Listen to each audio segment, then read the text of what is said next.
Hola amigos, it is me, Manuel Martinez, broadcasting this from my secret location. I'm on board the fabulous cruise ship P&O IONA, and I am just giving this special message to you now to tell you that if you have not studied from episode 1, then you must click this link immediately. This link will take you to the first episode so you can enjoy the story from the start. If you're already watching, then great, the story is getting good now, huh? Chapter 20. Bag of Chicken. Shops reveal a lot about a local population, from wealth to diet. Most of the world sells cheap goods mass-produced in Asia, and this area is no exception. An argument between two shop owners is getting heated, so I pass by quickly. I left Ronnie in the car a few blocks back, and I'm being watched by Hunter from over the other side of the road. He stands out, a tall, fit naval officer in his white uniform, which helps me be invisible. I'm trying to act every bit the tourist, even though none have strayed this far downtown. I need to hurry. We have a lot to do, and I can't see what I need. Feeling increasingly conspicuous, I buy a dull, forgettable hat. A man with a hat can be two people. Hat on, hat off. Now I only have one $20 bill and a few small notes left.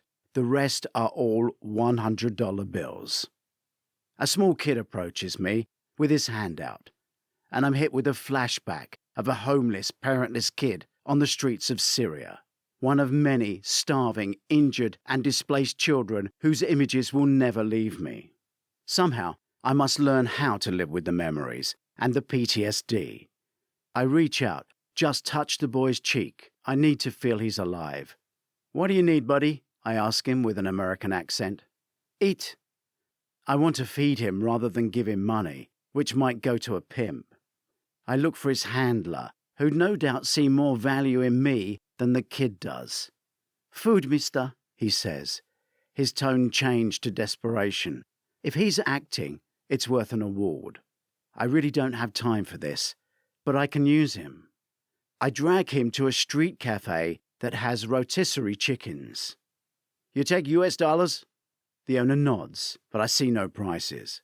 I guess he's wondering how much he can overcharge me, so I don't give him the opportunity.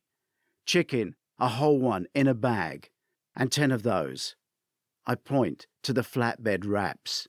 I offer him the only 20 I have.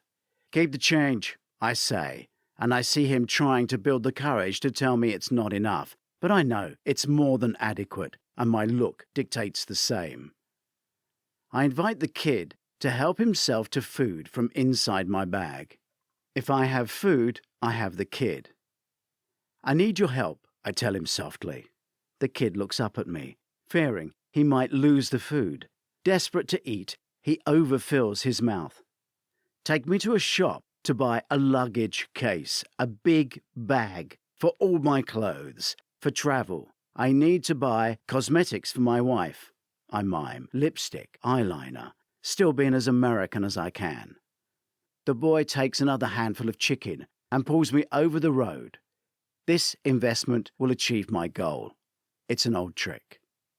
He finishes his fistful and wipes his hands and face on his shirt before dragging me into a shop that I'd never have found alone. I look around for his handler, for any kind of trap, but I see nothing. Hunter is following, so I'm covered. The street kid introduces me to the owner in broken Spanish and some English. The Spanish part is no doubt claiming a finder's fee. I can interpret that without any language skills. He deserves a commission. It's a shop with travel cases, and unsurprisingly, the owner starts at the top of the range. While I appreciate his salesmanship, bright white does not work for me. "Dark black?" I ask. "Man's case, must have wheels. Heavy," the boy translates, and the man almost moves to slap him with annoyance, but controls himself. The kid backs away. The owner points me to a huge luggage case. "Expensive," he offers. I nod as the owner digs it out. I notice the kid has taken a liking to a pink rucksack with a cartoon on it. He is boldly asking the man for the pink bag as his commission. I'm amused and impressed by his confidence.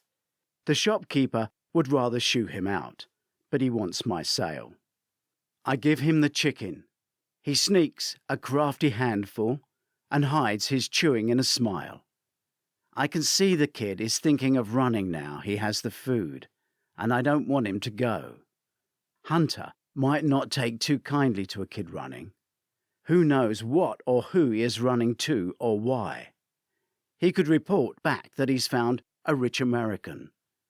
If Hunter thinks he's a leak, it could be the kid's last day's work. He must stay here until I can walk out with him. Chapter 21.